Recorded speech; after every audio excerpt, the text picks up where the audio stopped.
It's 2026 and you still don't know what documents are required to apply for German study visa? तो चलिए आज आप उसके बारे में बताते हैं।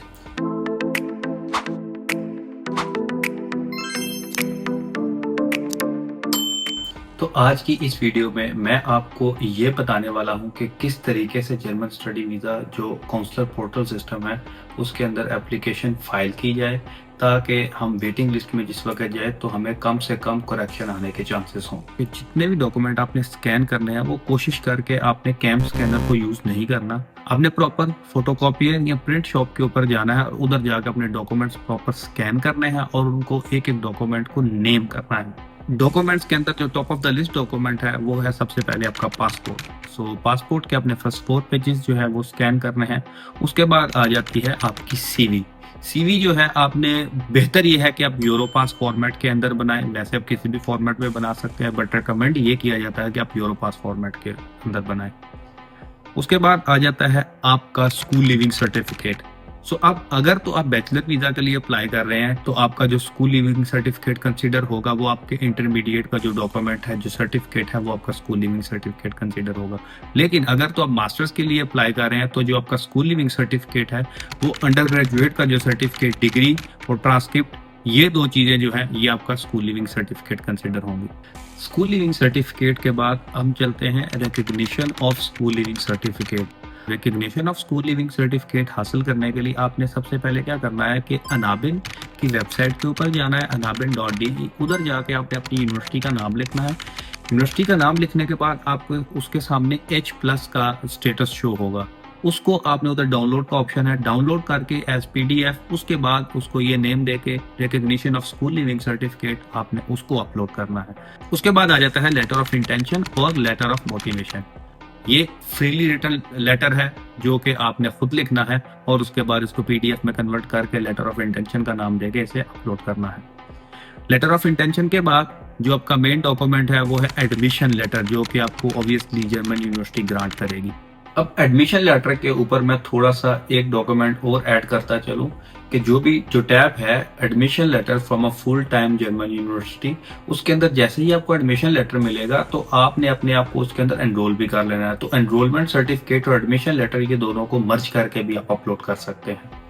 अब चलते हैं towards blocked account, health insurance and travel insurance. Health insurance का जो टैब है हेल्थ इंश्योरेंस के टैब के अंदर आपने हेल्थ इंश्योरेंस और ट्रैवल इंश्योरेंस इन दोनों को मर्ज करके अपलोड करना है। उसके बाद जो प्रूफ ऑफ सिक्योर लाइवलीहुड है उसके अंदर आपने सिर्फ और सिर्फ ब्लॉक्ड अकाउंट का डॉक्यूमेंट अपलोड करना है। इन सब के अलावा 2025 के लास्ट में और अभी जो चल रहा है इन्होंने बर्थ सर्टिफिकेट ऐड किया है। तो स्टूडेंट का बर्थ सर्टिफिकेट होना भी जरूरी है जिसके ऊपर प्रॉपरली QR कोड हो और जो कि वेरीफाई किया जा सके। अब हम आते हैं प्रूफ ऑफ लैंग्वेज प्रोफिशिएंसी की तरफ। अब इस केस के अंदर 3 सिनारियोज हो सकते हैं कि अगर तो आपका कोर्स जर्मन टॉट है तो आपने जर्मन का जो सर्टेन लेवल यूनिवर्सिटी की तरफ से रिक्वायर्ड है वो अपलोड करना है।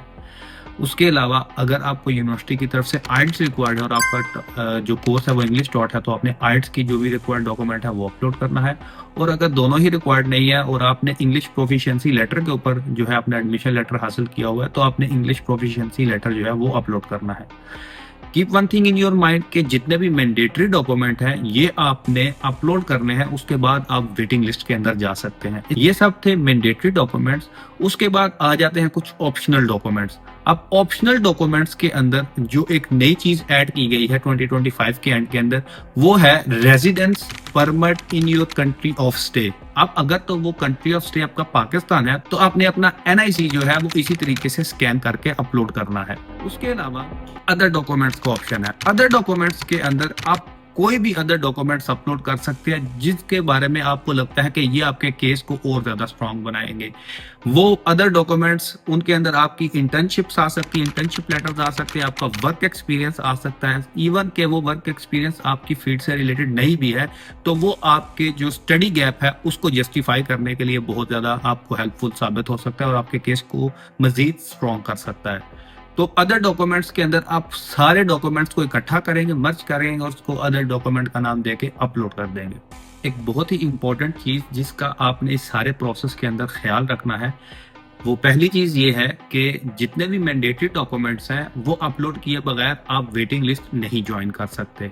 And keep one thing in your mind, जो मैंडेटरी डॉक्यूमेंट्स की जो टैब्स हैं उसके अंदर आपने गलती से भी कोई गलत डॉक्यूमेंट अपलोड कर दिया और वो उसकी रिक्वायरमेंट को पूरा कर गया, पोर्टल की रिक्वायरमेंट को, और आपने उसे सबमिट कर दिया और आपको पता है कि वो डॉक्यूमेंट उस टैब के अंदर गलत अपलोड हुआ हुआ है, तो एट द स्पॉट आप उस डॉक्यूमेंट को चेंज नहीं कर सकते क्योंकि आप उसे सबमिट कर चुके हैं।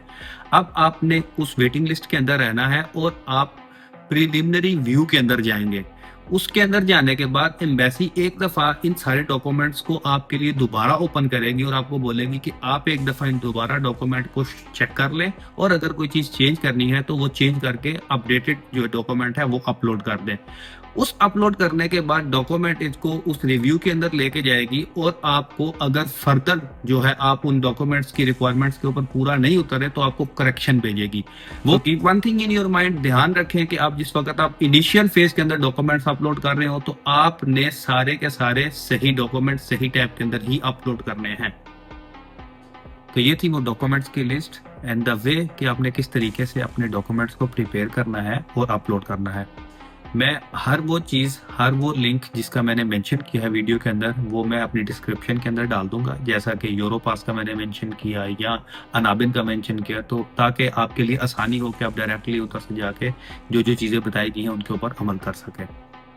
तो चलिए आज की इस वीडियो को इधर ही क्लोज करते हैं। फॉर एनी फर्दर इन्फॉर्मेशन आप गिवन ईमेल के ऊपर मुझे रब्ता कर सकते हैं या इनबॉक्स के अंदर मुझे रब्ता कर सकते हैं। टिल नेक्स्ट वीडियो, अल्लाह हाफिज़।